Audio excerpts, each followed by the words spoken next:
Hey guys, it's Ginger here. I just wanted to talk a little bit about the Idaho 4 case with you. It's been a while since I've been on. I hope everybody is doing well. I hope God has given you guys peace and um, that you're healthy and that you're blessed. Something about the Idaho 4 that has been on my mind through my investigation that I have been reading. I came across an article and it's very interesting actually, and I just wanted to kind of share it with you. So, if I can find it,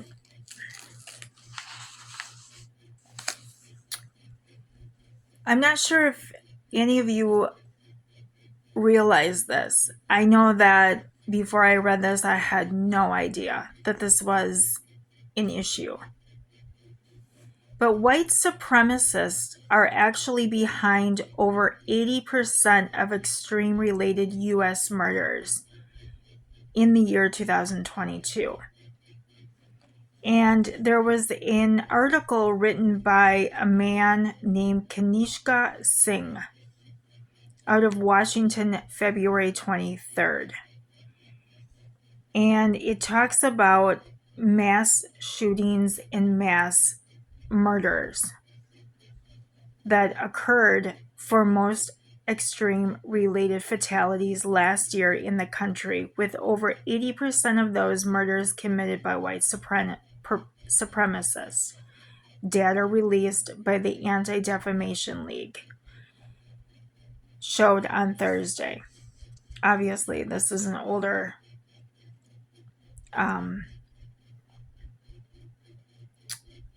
article.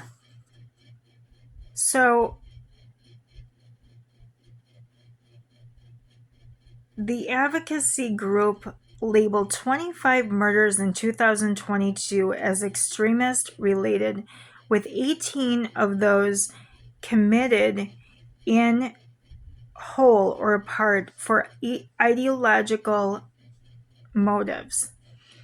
So that ties in with the Idaho 4 because, as we know, that the AB possibly are connected to the Idaho 4. It's looking more like that is what's going on.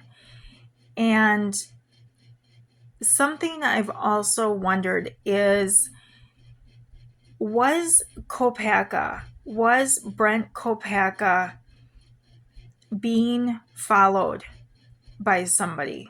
Was he paranoid because somebody was after him? And I know you're probably thinking, oh, that's, no,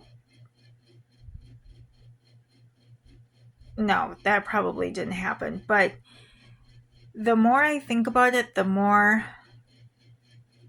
I have these feelings that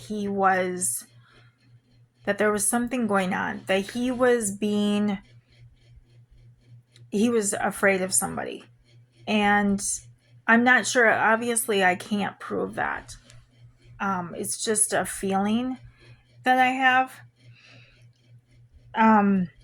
In regards to this article, though, it's very interesting to me because if Koberger, which I totally believe this scenario, that he is a patsy, okay, which means that he is a willing patsy for an AB member or a group that committed this crime.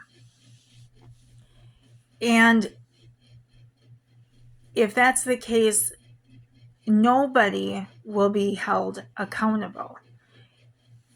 They're using Koberger as a patsy in the crime because nobody else will be held accountable, especially a white supremacist group. It's just not going to happen. So that to me makes the most sense as to why everybody is like, doesn't know what they're doing, that the town is run by clowns. Law enforcement has no idea what's going on, the way that they run the show. They know who committed this crime, you guys. They have to know. That's why Koberger is in the position he's in, because Koberger is working with law enforcement as the fall guy. I'm not sure, like I said, I don't know how Brent Kopacka I'm not sure why the judge mistakenly almost wanted to say Kopacka instead of Koberger when talking in the court, during the court hearing, in regards to the DNA on the knife sheath. So I'm not sure what we're dealing with in regards to that. I'm sure it's something complicated.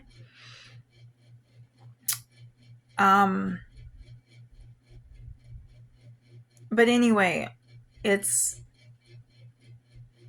almost, when you think about the Wade Wilson case, and I'm not sure you realize this either, but Wade Wilson actually was connected to the Aryan Brotherhood, and he was involved in it's the reason why he committed the two atrocities, the two murders to these two innocent women, is because he was forced by this organization who made him commit these crimes. And if you look deep enough, you will figure this out. You will find that information online. And so is the Idaho 4 and Wade Wilson crime, are they connected? And the answer to that question is yes, they are. Because they are committed by, even though Wade Wilson committed the crime, but he was forced to commit the crime. He could not get out of the position that he was in, and he ended up committing this crime. You don't have to believe me. You don't have to agree with me, but that is true. That is the case. So this Aryan Brotherhood, these are powerful people. This isn't just some child's play game, that we're dealing with. These are very powerful people within the community. And I'm also wondering if the Juten murders are connected to possibly the Aryan Brotherhood, because they talk about a masked man. And also in regards to the AB organization, the Aryan Brotherhood, they do wear masks when committing crimes. So it makes me think, are the Juten murders connected as well to the AB? So there was a masked assailant that entered the Juten home, and that was in Salem, Oregon. So it's something to think about, because this is real life. It's something that we really, really we probably need to stay away from it, really, when you think about it, because lives, I don't know. I mean, I don't know much about the AB. I'm not familiar enough with it. They deal with human trafficking, lots of drugs, lots of violence. This is a very serious hate group. And they're the reason why all these crimes have occurred. And you wonder, well, why are there so many cases out there that, are cold? I'm not saying that all of them. I'm saying, some of them. And the reason being is because this white supremacist group is very they're very much behind a lot of this stuff. So, and behind a lot of violence. Please do your research.